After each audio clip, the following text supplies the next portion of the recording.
your front row seat to the latest innovations in software for small business. I'm Michael Burnswide, your host, and each week we are joined by executives at leading software companies to get an insider's perspective on the emerging technologies, business strategies, and market trends shaping the future. Tune in to stay ahead of the curve on leveraging software to boost productivity and growth in your business. Be sure to visit our website, softwareoasis.com, to access our free weekly software newsletter and sign up for our upcoming software webinar series. Today, we're actually in for a real treat. We're being joined by a young entrepreneur who was actually named to the Forbes 30 Under 30 as an honoree. Christian Brown is the co founder and CMO of Glewee. His platform is a comprehensive influencer marketing platform. Glewee enables brands to discover, manage, and measure influencer campaigns at scale. With over a decade of experience in social media marketing, Christian is a thought leader in the influencer space. He has helped numerous Fortune 500 companies leverage the power of influencers to drive engagement and sales. So, with that, welcome to the pod. Thank you very much, Michael. That was a great little intro. Yeah, no, hey, you earned it. I mean, it sounds like Thank you. you've done a lot at an early age, and we're always happy to have fellow entrepreneurs on the pod. Yeah, absolutely. Yeah, I was hoping if you could give us a little bit of your backstory and journey towards starting the solution with your co-founder. Yeah, absolutely. So I guess I don't know, I've used this phrase a lot, but like product of the internet. So growing up in Massachusetts in a smaller town, not a whole lot going on, especially in times of like winter or times that, you're not playing sports or anything. And so I think I definitely went first and foremost to online and social to learn and to connect and to experience what would be like the outside world to me. And that led me into a vast world of like digital communities. And this started on like the early days of social platforms like Tumblr, YouTube, Facebook, which then merged into Instagram, and eventually, Sure, which is now TikTok and stuff. So that whole world has taken a big tumble and tons of advancements there. But that idea of social and that construct of like community and how you can form relationships was just like very native to me and something I'd always looked for. And so I spent a lot of time during high school building brands, whether they're like e-com oriented, website oriented, and scaling that up, and just really diving into like what is entrepreneurship? How do you build a business? How do you scale it? Like all of my extracurriculars at school were all focused on that. Started a brand in high school, which I ran through the majority of college, scaled that up through like profitability and all that fun stuff. Learned oodles and oodles about small business and how to grow something from nothing and branding and social. And then over time really started to leverage influencer marketing and social media marketing to scale the businesses not only that I was helping friends businesses that were coming to me for any social work etc but also my own work and so that led me to tons of time spent in places like New York. I studied advertising marketing at DePaul in Chicago, so had moved there, was traveling a lot, spent a lot of time in Los Angeles, and around that time is when I met Dylan, who's one of my best friends and founder of Glewee here. And so we were working in the influencer space and realizing tons of flaws and holes in the industry, right? Kids sure, were creating social pages with hundreds of thousands of followers, but when a brand was reaching out to them, they didn't know how to do the contract. They didn't know how to monetize that following. And we were seeing tons of loops and areas that were like, wait a second, like not only is there a solution that can work for thousands and thousands of creators, but also for tens of thousands of brands out there. And this was late 2018, 2019, and we were really working on like manual projects. We were young, 18, sure, 19, sure. 20. Our whole friend group was young at the time. And we were just like, there's a scalable solution to this. And right when school actually went online for COVID, I was like the first grade to graduate online. But I spoke to Dylan. I was like, yeah, we have some time off. What's going on here? What should we do? And we sat down and then Glue really formed and started from there. And ever since then, we've been building our double-sided marketplace that pertains to the same loops, holes, issues, and pain points that we saw in those manual days 5, 6 years ago. And now we built a scalable solution for tens of thousands of people on both sides of our market. And we're at the point that as we continue building, like, it does sound like a dream come true, but, we've solved for everything that we once experienced. That's amazing, and a lot of times with different software solutions, especially those that scale rapidly and well, you know, typically what I see on this side of the mic is, a solution that solves a pain point that the founder, experienced themselves firsthand, and it sounds like that's exactly where Glewee came from. So Mhm. that's a great founding story. Let me ask you. So, in traditional advertising, which is probably a lot of the executives that are listening to our podcast know that type of advertising space inside and out. Uh, Mhm. how would you compare influencer marketing to that traditional Madison Avenue type advertising that a lot of these executives might be familiar with? What are some of the differences, and how do they harness this potential? Yeah, really good question. So, like, I think we have to look back at the history of advertising, right? All the way back to what was like the Mad Men era, when you had companies like Leo Burnett first coming up and Madison Avenue was forming, and like the New York versus Chicago versus any of your European firms, the way in which they were starting to operate in the Fortune 500s they were playing with, like, they were taking ideas and formulating them into, at its core, advertising is a behavior change model. And I think that advertising has maintained that status forever. Obviously, the way in which we advertise, where we advertise, and how frequently we advertise has now scaled nearly infinitely. And it's grown 10, 100 fold. So, looking back, a lot of print, out of home, TV, radio, those were the mediums and the vehicles used in advertising. And those were places where your media buyers would go to first and foremost and place and do a lot of that traditional work. And then in the earliest of the or I'd say like late 90s, right, was the dot-com boom.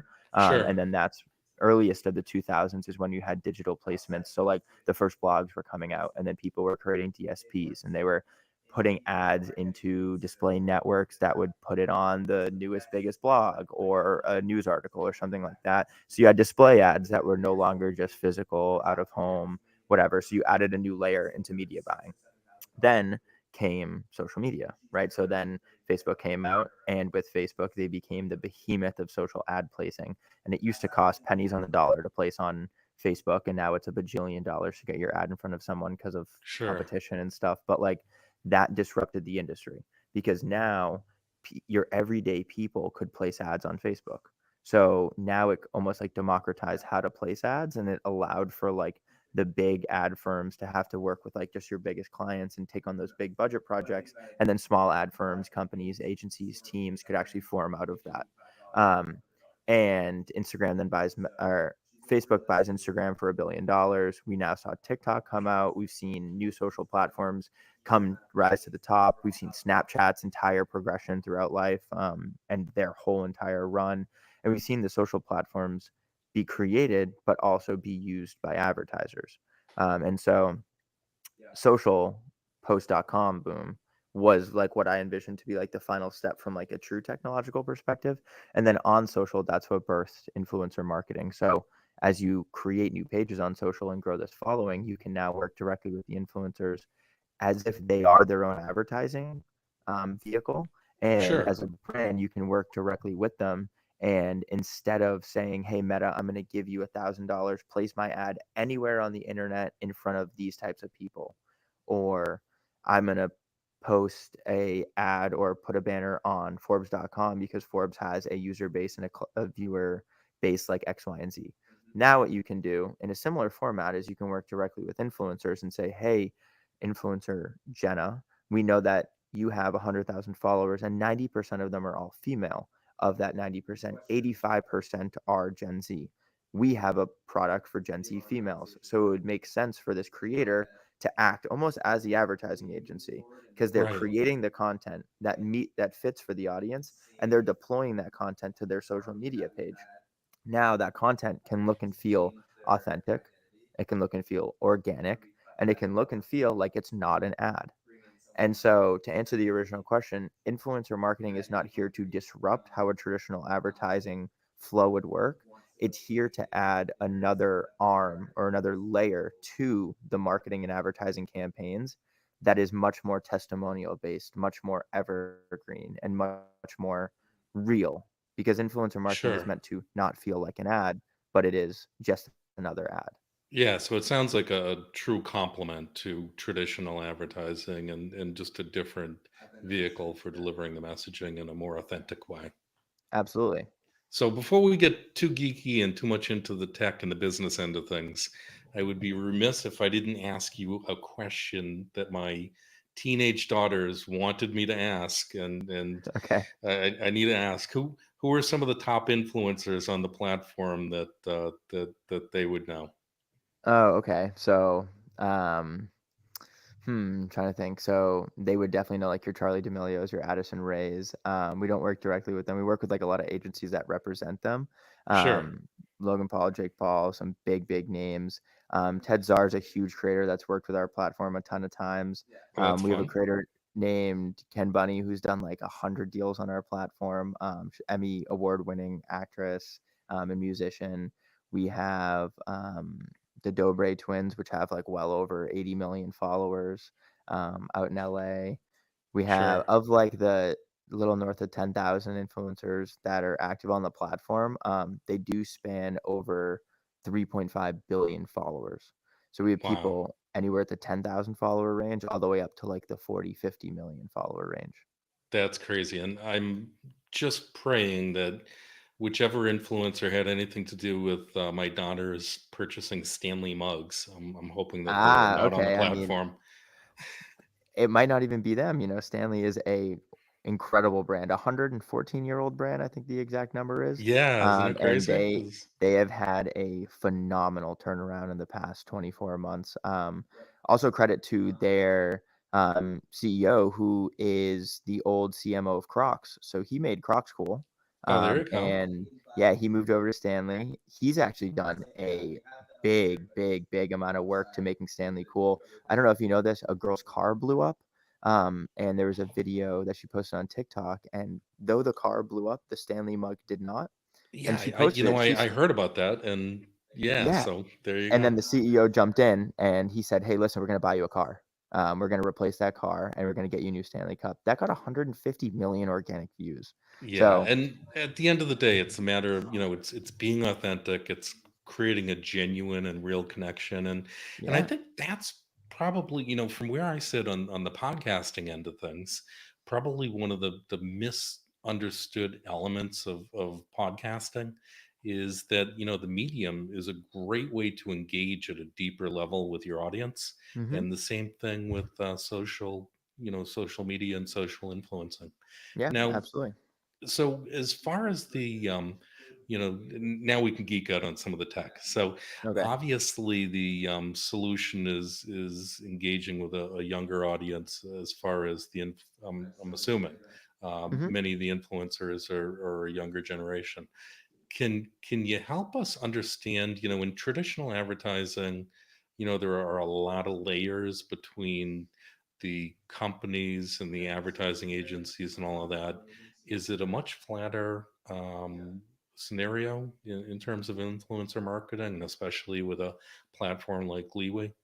Yeah, absolutely. So I can kind of describe the landscape. So the landscape is vast, and when I say landscape, I mean the influencer marketing space. And so there are a plethora of agencies that work just like any other agency, and the agencies manage the talent. The brands can go to the agencies or the agents directly through the talent.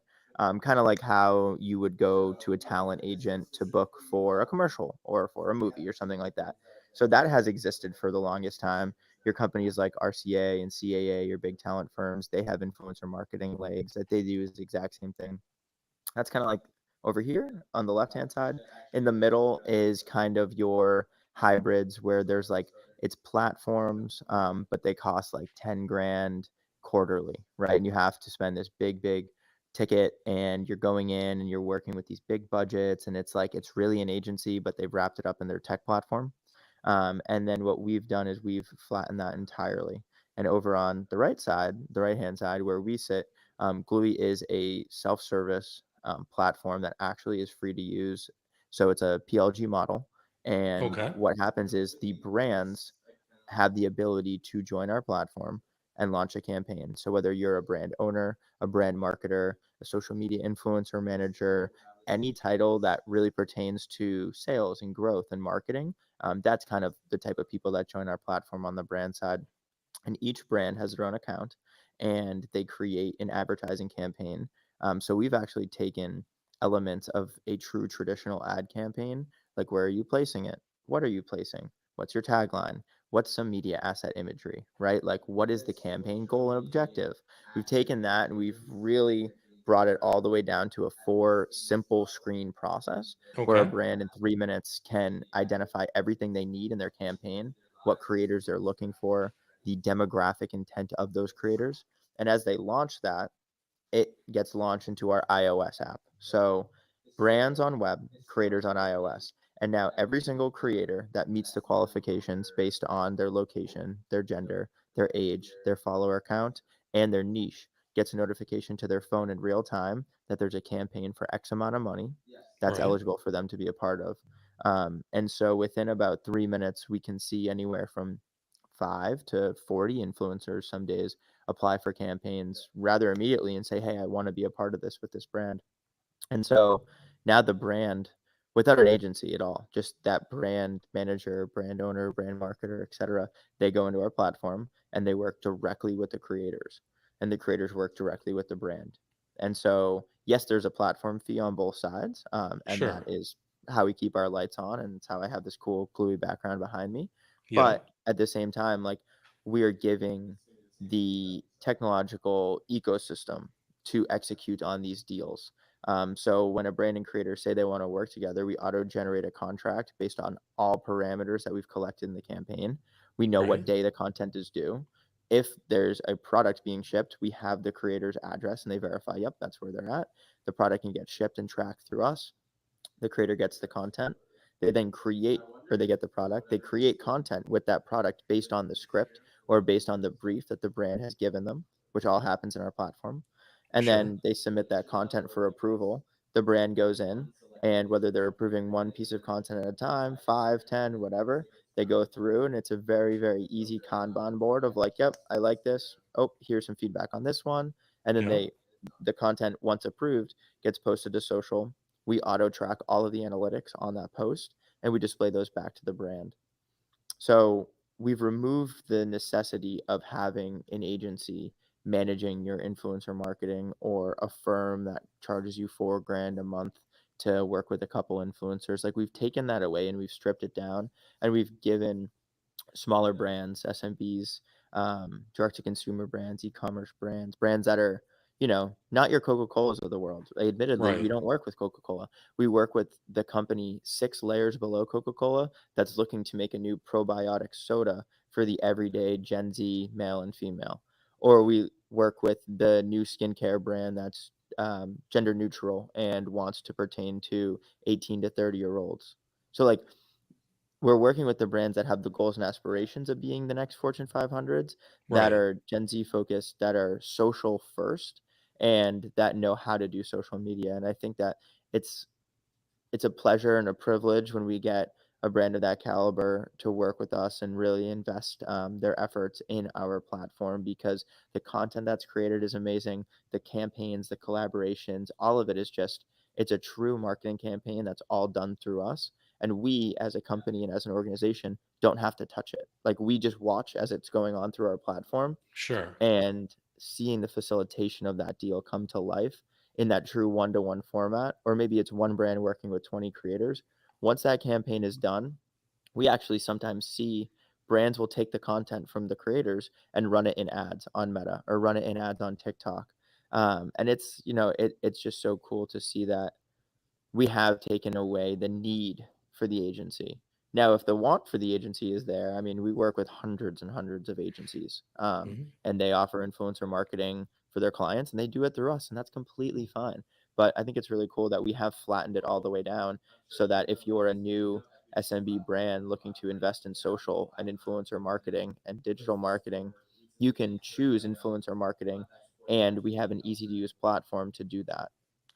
Now, let me ask you on the flip side of it, for an influencer that may be, early in their career, may not be a household name like some of the influencers we spoke about at the beginning.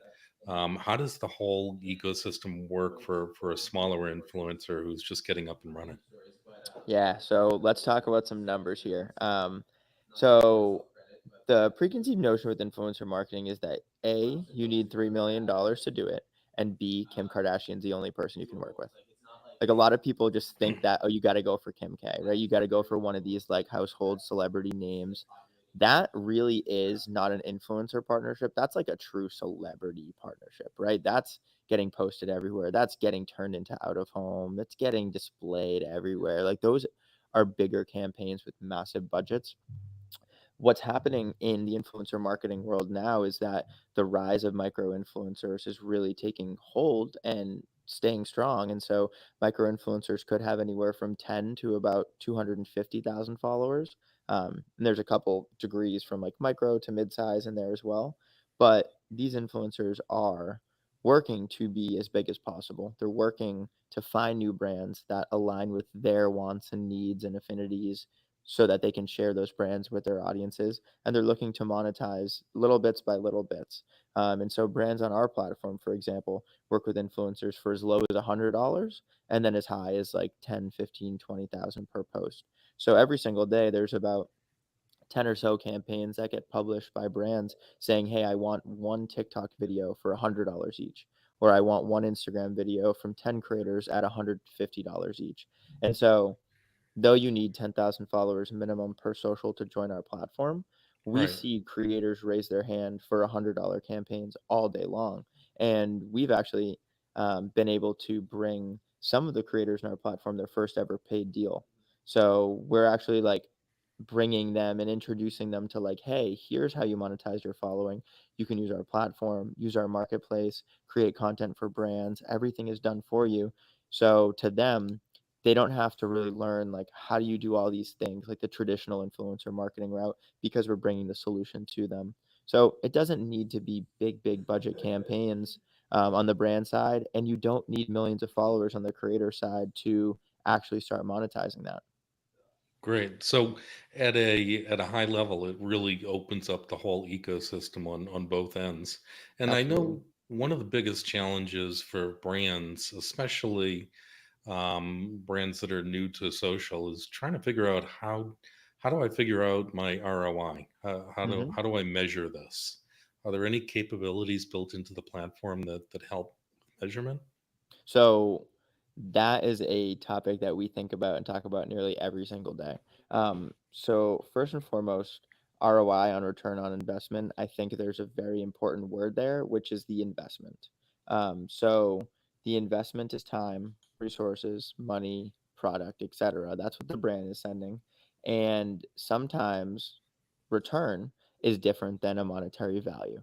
So return for a lot of brands that do influencer marketing is brand awareness, Sure. is being able to create trends. And like Stanley did, like we talked about a little while ago, Stanley mugs had tens of thousands of people all around the country posting about their product. Granted, some of that was influencer marketing that was paid, but a lot of it was organic. So some brands want that brand awareness, they want that trend fire, they want to be in the conversation. Other brands, like you're mentioning with traditional ROI, is I'm putting in money, how much am I getting out? And so right now we're actually working alongside Shopify as we're building a partnered integration with Shopify because a lot of our brands are powered on Shopify. And so what Right. we're going to be able to do in the near term future is allow for brands to create custom codes that are trackable through like UTM parameter linking and general backlink strategies, and then referral program type stuff. So brand one works with creator one. There's a specific code. That code is posted in the caption or in the link or in the bio on the Sure. creator's social. And then everything from how many clicks it got, how many impressions it got, how many sales and units it sold, and all of that can be measured over the cost and spend for that piece of content. So it's something we're working towards. Sure. It's kind of the next horizon for us because we've mastered the brand awareness funnel. We can show brands exactly how much awareness they got with their campaigns. We can track it down to a CPM level. We can break it down to a cost per engagement. Next step is really that ROI funnel, which is going to be created through a partnership with Shopify. Yeah, exactly. And branding and thought leadership and all of that is so important, especially in the SMB market. So that's really interesting to hear. What are some of the biggest challenges that brands face, like in today's market space with influencer marketing, and how do you see the platform kind of overcoming some of those challenges? So that too is something that we are constantly thinking about. And I think as someone who's so heavily involved in the platform, from incubation to now, right? Like everything we've created is solution oriented. So we had our own problems and we built a solution for it. And now that we've grown, I mean, we grew 800% on brand acquisition in the last 9 months or so. So we've been really setting in with our product market fit. And with that, we've collected a plethora of feedback, so much feedback from brands of all sizes. And a couple of those really are as simple as they want to do influencer marketing, but they don't know where to start. And I think that's one that is most common for SMBs is that they know the value of influencer marketing. They might not know how to best do it cost effectively, but they want to do it.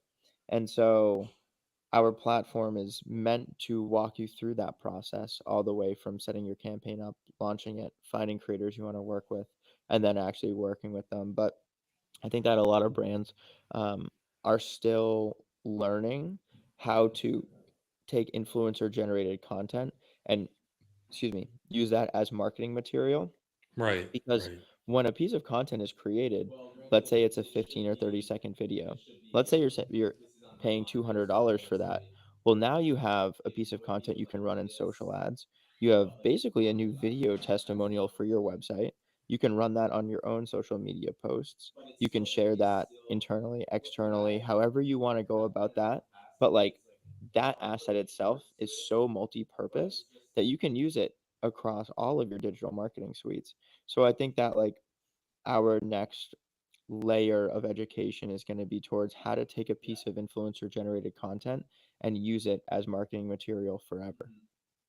Yeah, really interesting. And one of the big details that a lot of brands I know are concerned about, and I don't know if you have addressed this in the platform, is you know I guess different influencers that may have a very inflated number of followers that Hmm. may not be actual. Can your platform, or do you guys have the tech to be able to vet and understand the engagement of different influencers and their following and all of that?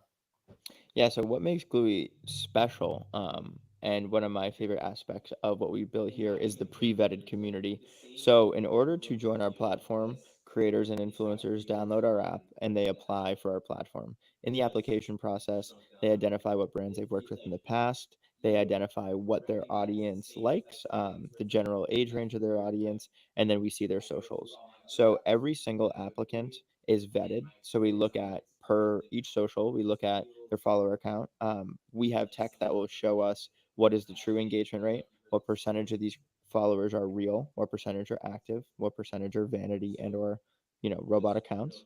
Sure, And based on that, we have a gradient sliding scale that shows us okay if the creator is within this follower range, they need to have an engagement rate of this. And as the follower count increases, the minimum engagement rate actually decreases, because if someone that has 20,000 followers, they might have an engagement rate of 7 or 8%, but someone with sure. 20 million is going to have a substantially lower engagement rate just based off industry standards. So everyone on our platform is pre-vetted to meet that engagement rate minimum and follower count minimum. And we are working right now to actually surface a lot of that data, like engagement rate. But we already surface the follower strength, all of the audience demographic information, and a extensive amount of research and data points on the audience of the influencer to the brands that we work with on our platform. And as far as the Glewee platform itself, what if you were to bullet point a couple of capabilities or features as brands are out there looking at different solutions for influencer marketing that set Hmm. Glewee apart from your competitors, what are those? I'd say it's really Speed, quality, price. And I mean, that's the golden triangle that every company goes for. And I think that because we've built a lot of our platform based on that want and need, and desire from clients that we've had. So on the speed factor, you can find qualified, right fit influencers for your brand in way less than 1 day. Once you launch that campaign, you will actually start chatting with influencers that want to be a part of your brand's campaign within 10, 20 minutes. So I think that that is something that other platforms don't have, because some competitors in the space, they have $1,000 onboarding fees, and you have to have 7 people on the call in 3 weeks from now just to get Yeah, your platform, your brand set up on that platform. Whereas we want brands to come in, it takes less than 45 seconds to make your account, less than 5 minutes to build your campaign and launch it. We want brands experiencing the power of the ecosystem and time to value real quick. So speed there, also quality, because unlike a lot of competitors, we are a community. So there is real users on our platform. We are not a database. So you can't just go, we don't boast, we have 20 million influencers.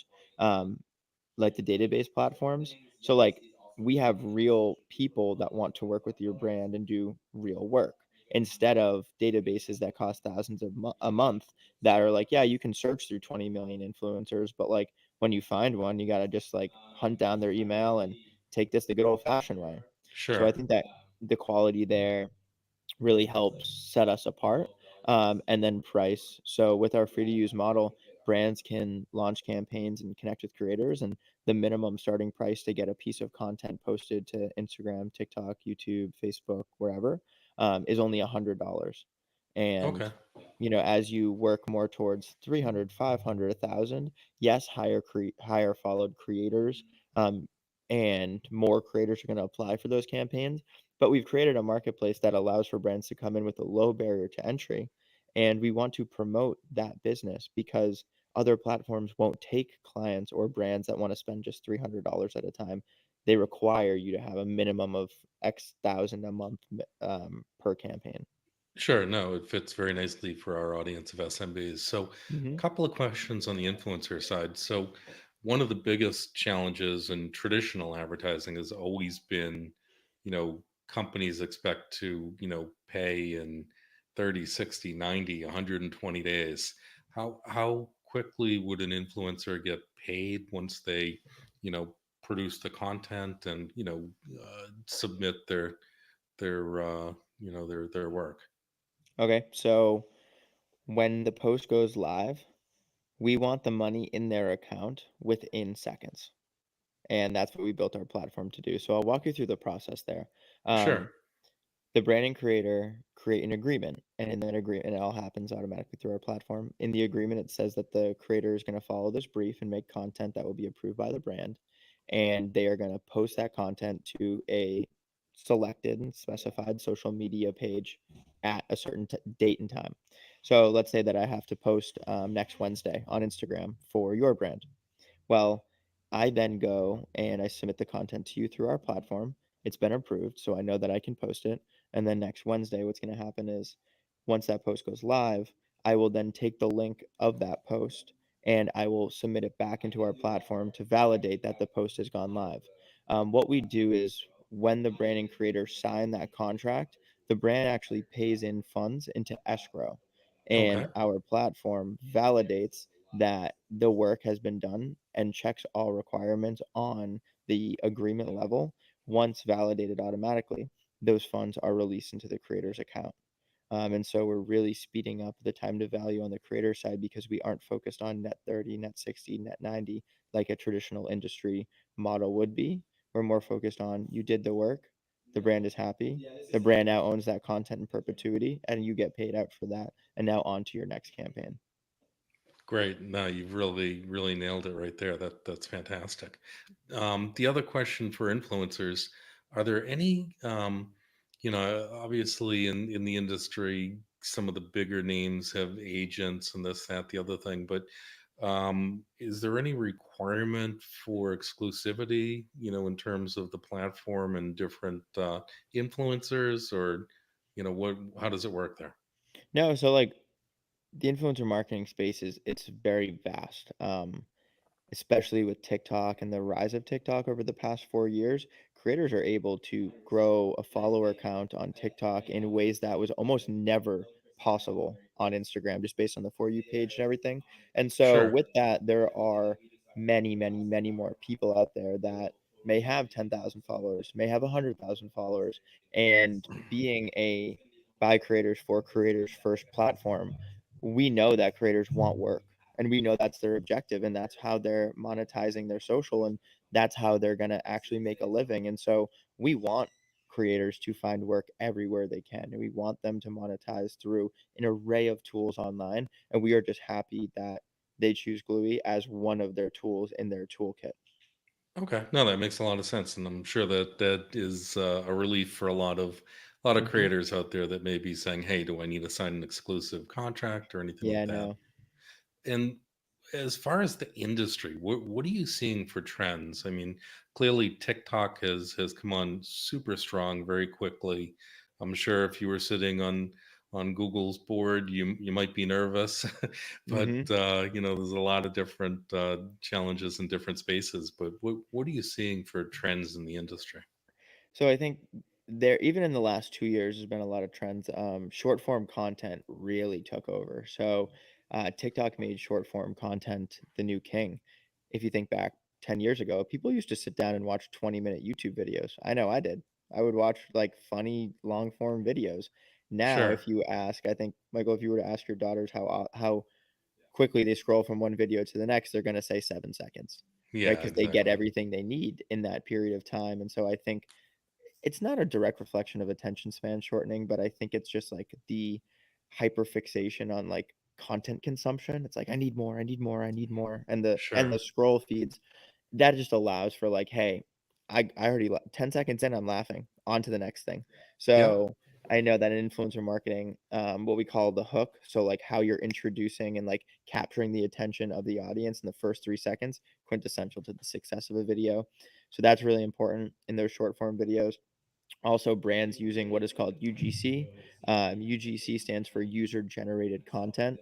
So many, many, many brands in the e-commerce space, and that are selling digitally, so selling on social or display anywhere like that, they've actually moved away from traditional ads being like nice graphic design or like, let's say it's a cosmetic company shooting a video in this high quality studio with actresses and stuff, and they've reverted to this UGC realm where they're paying creators $200, $300 to make a video of them putting on the makeup or cosmetics and just talking about the value of it. The brand's running that as an ad and it's performing 10 times better because it's an authentic piece of content. Because Authentic and genuine. I Yes. think people have now been able to say, I've been on social for so long, I know what an ad looks like. And so influencer marketing actually comes in and like flips that on its head because it's like, wait a second, we're going to give you a piece of content that you actually don't know is an ad, but it's an ad. And so I think that like that genuine level of authenticity is really big in this space. And I think it's going to continue to rise. And eventually, we're going to see a lot of advertising firms that like are going to have like influencers and creators that work there full time, and I think that it's going to be their job to just like be, hey, you're a Gen Z female or you're a millennial male, you're going to work at this company because these brands, you are their ideal customer profile and you're going to make content for these brands, and the idea is to make it look like the product got sent to someone and then they made this organic video and the brand's running it as an ad, but realistically it's all well planned out. No, it makes a lot of sense. And as far as the space being impacted by AI and machine learning and all of Mhm. that, what's your take on all of that? I mean, as someone in tech, I think that AI is beyond fascinating. I think it's one of the coolest things to happen in my entire lifetime. And the Sure. speed in which the development is all occurring. I mean, like even if you look now at like a GPT-5 model and like MLs versus what they were in like GPT-2 last year, I mean, like It's crazy. 100 fold. Yeah, now we're introducing, not we, but like the industry is introducing video. And now we're getting deep fakes out of that. And now we're Yep. doing audio. So now we're getting second layer deep fakes out of it, and I think that luckily, I actually give people online a little bit of credit here. not that I don't normally, but I think online's very funny, but people are very quick to know like, "Oh, that's a deep fake," or, "Oh, this is AI generated," and I think Sure. that it was definitely a good bit for a little bit, right? Everyone's like, "Haha, AI generated," like, meme or like Barack Obama dunking a basketball on Mars. It's like, it's funny, it's cool, Right. Yeah. but I haven't seen any malicious harm done yet, and I think that we're not going to because I think that for once in a lifetime, people are actually really respectful to technology, and people aren't abusing AI nearly as much as I thought they would. So I hope that that continues in that trajectory. And I hope that people have strong enough digital media literacy skills to say, hey, this is AI. Or maybe Google and Twitter, X with Elon and Meta, maybe they're just good enough at recognizing it and just telling people, hey, this is AI generated. I think that layer of acknowledgement is important from the social media platforms, just so people can keep their heads screwed on tight and know what's real versus what might not be. Yeah, no, I think that makes a ton of sense. And as far as the platform itself, are there any recent updates that you guys have released that you're really proud of that you wanted to share with our listeners? Not AI oriented, right? Because No, not AI. we Just in general. no, we're actually working on a new AI integration as we speak that's like looking over what is the perfect influencer marketing campaigns, and we're actually allowing brands to input information into our machine learning models that will help craft influencer marketing campaigns for them based on what is right from our GPTs that we've taught and stuff like that. But that's just like a little side project we're doing.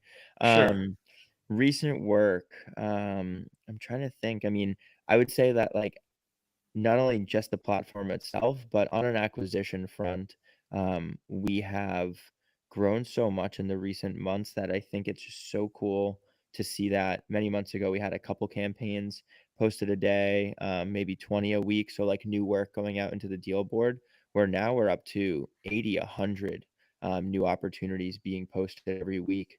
And how people can envision it, because I know we don't have it in front of us here, but like on LinkedIn, when you're searching for new jobs, you can click on the jobs category, and there's just like so many that just pile up and they're paginated.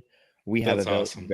very similar system to that, where like as an influencer, you can come on, you can filter by social platform, you can filter by price, you can filter by category, and we've actually accumulated enough campaigns and basically money on the table for the creators that like we're giving so many people the opportunity to get paid. And I think that that's just like so fun, especially from like the position of marketing and seeing the platform from like a piece of paper being drawn years ago into what we have Sure. now. Like that's something that, you know, we bring to our users every day, and Yeah, that's no, it's and incredible. finding balance on both sides, not too much supply, not too much demand, when you can get close to the equilibrium, it's great on all ends. Mhm. Are there certain segments of the market where there's the most opportunity or you see the most advertisement demand? Like different types of companies or Yeah, it's so I'd say direct to consumer right? products at their core. Those are ones that those brands know the value of user generated content and influencer marketing, so they come to Sure. us. It's a little less of a sell. We don't have to be like, hey, you should do influencer marketing. They're kind of knocking at the door, like, hey, we know we need to do influencer marketing. We want to work with you. And then Right? under that direct to consumer umbrella, um, beauty, fitness, fashion, health and wellness. So supplements, workout, vitamins, anything in the fashion space, anything in the beauty space. We see campaigns like that go up all the time. There was one posted 20 minutes ago that was like a new um, like something to put in your water. And they're paying out $500, and it's literally TikTok videos Sure. about like how you can get um, vitamins, nutrients by adding different packets into your water. And it's a new brand that wants to go into Whole Foods. So a lot of those direct to consumer type products do extremely well with influencer marketing. And I'm just so glad to say that they come to us and launch campaigns through us. And I guess wrapping up, do you see companies engaging with influencers just in the US or globally, or what do you see for the market space? So worldwide, the US holds well over 65% of all influencer marketing dollars. Okay. The industry itself is set to generate 21.4 billion globally this year, and then a little more than half of that is set to be distributed in the U.S. For us in specific on our platform, as Stripe is our partner for all payments, we actually only work with U.S. influencers right now, and a Okay. focus for 2025 and 2026, as we focus more on GDPR compliance, is going to be globalization. But for right now, we're just US based. So the brands are multinational in our ecosystem, but the influencers are just US based. Yeah, and just a final question: what do you see as the main goals that the companies are trying to achieve by running campaigns? Are they looking to grow their own social media following? Does that, uh, is that a side effect of some of the campaigns, or not so much? Yes, I think years ago that was much more of the focus. It was like, hey, I need my brand's page to have all these followers. I think now it's really just like getting the product in front of people. um, I think that idea of going back to Stanley as an example, if your product is in front of enough people in enough social feeds, people will start to think like, oh, everyone's talking about that. So I think that that is what drives searches, especially in Google. And then those searches, coupled with good SEO, will attract people to the site. And people to the site with good conversion rate optimization will drive to sales. So I think the end goal is always brand building, brand awareness, with the direct intent being sell more products and grow the business. Yeah, it makes a lot of sense, and obviously a Shopify integration will go a long way to that end in terms of commerce. I think they own the lion's share of that market, so Yes, obviously getting there is huge. absolutely. And yeah, I really appreciate you taking the time out to join us on the Software Spotlight today. This has been a great look into a very unique aspect of software and technology for our community. So appreciate Christian Brown from Glewee joining us on the podcast today. Coming up on our next episode, we have Steve Anderson. That's going to be a live stream tomorrow at 3. So be sure to head over to at Software Oasis on YouTube to register for that live stream. He's the founder and CEO of Catalyst, a technology advisory firm that organizations navigate digital transformation using his platform. He has over 20 years of experience in enterprise software and consulting, and he started the company with the guidance on leveraging emerging technologies like AI, cloud computing, and data science analytics to drive innovation and business growth. So be sure to visit our website, softwareoasis.com, to access our free weekly software newsletter. And be sure to sign up for our upcoming webinar series, uh, which happens every Wednesday at 1 p.m. So, Christian, thank you so much for joining us on the podcast. Michael, thank you very much.